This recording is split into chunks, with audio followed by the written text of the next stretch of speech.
since I have life.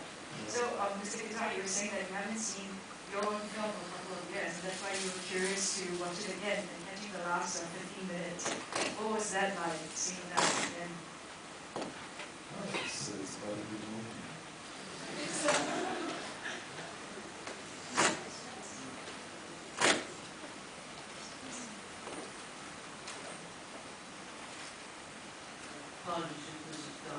What was Rosa's character? Was she a victim? Maybe you can speak more clearly. What was Rosa's character? Was she a victim? Was she psychic as well? Imageries were interesting, but I'm not sure that I got what you know. What would be your interpretation? It could have been just a depiction of the two of them sharing the Estonian girl's life story. It could have been that. And there was a scene earlier which showed Rosamund Pike in a situation that didn't make her seem like she was one of the victims. So I'm not sure I understood. Is she alter ego?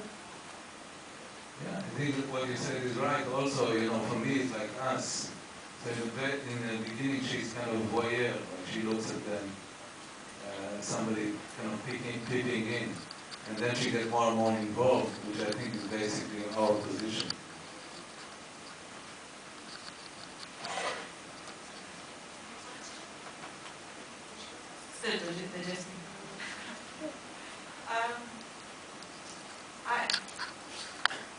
I'm still confused with the message of the movie. I don't know.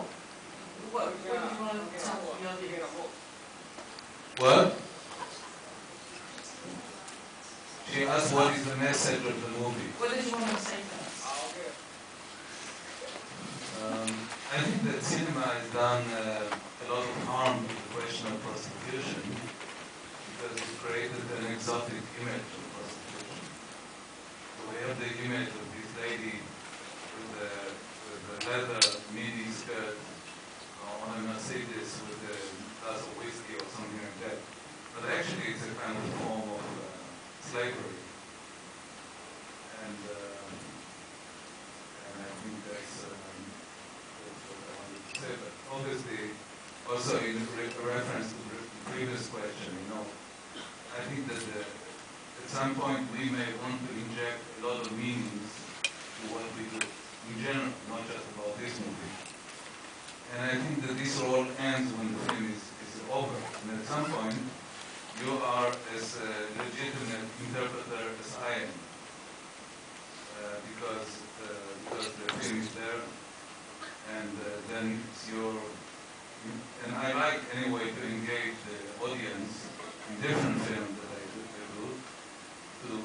do, to figure it out. So I would not like to sit here and just spell out meanings. I think that I like to assume that my audience is intelligent, and if he or she is not, that's not my problem anyway. But I would like to make this assumption. Because I think that we have too much products, marketing products of cinema, and they don't need me to do that as well. So I would like to make pieces which are strong, poetic, so it's an associative chain rather than a didactic chain. And then I would like people to work it out, figure it out, and then to invest part of themselves in trying to figure it out. I said earlier today that normally I got people that I don't like disliking my films, so I feel that I'm pretty safe.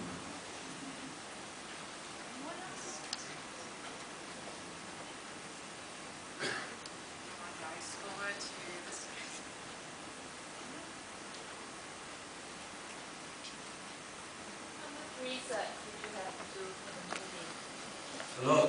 We were helped by human rights groups. Israel had a pretty bad place in the trade of women when we were doing the work, and we were helped by left-wing members of the parliament.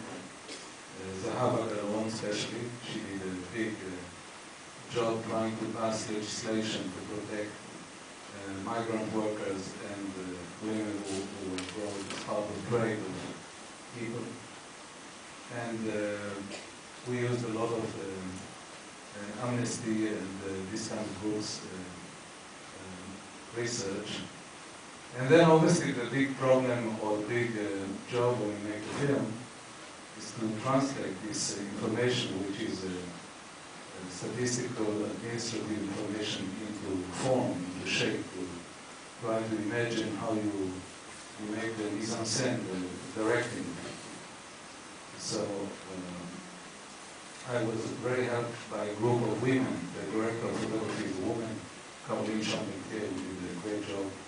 She worked in the past with Jean-Louis Godard, with other great directors.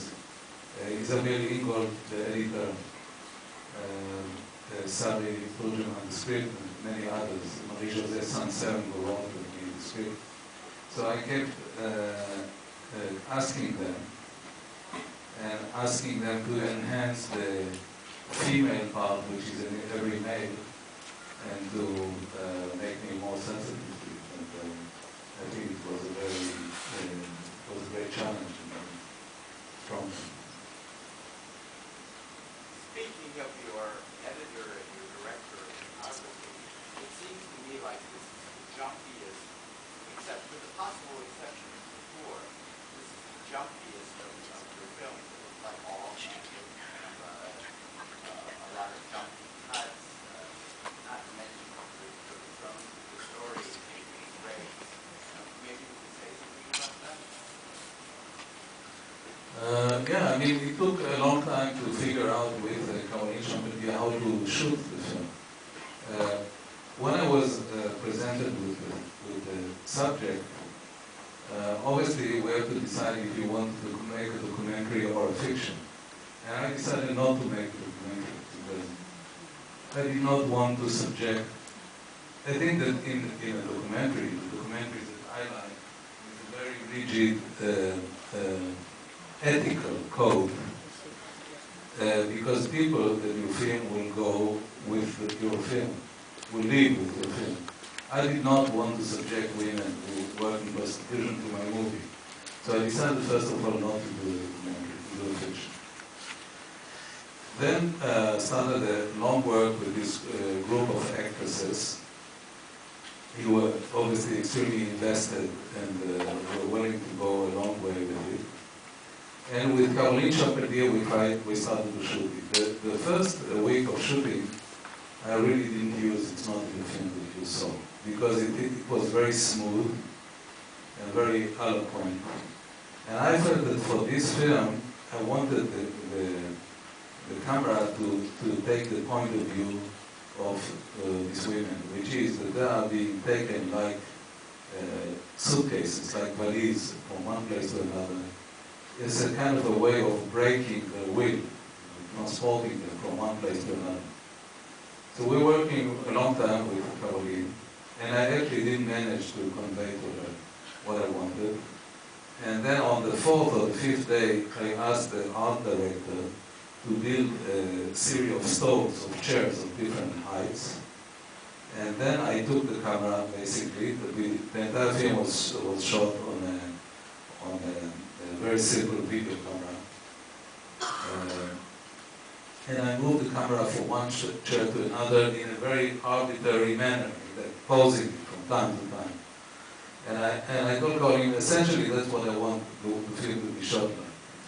So the frame, which is, like you say, in many films, very meticulous, very worked out, will be very hazardous. I wanted to produce a kind of accidental, in a way, capturing of the image. And I think that from this point on, we worked very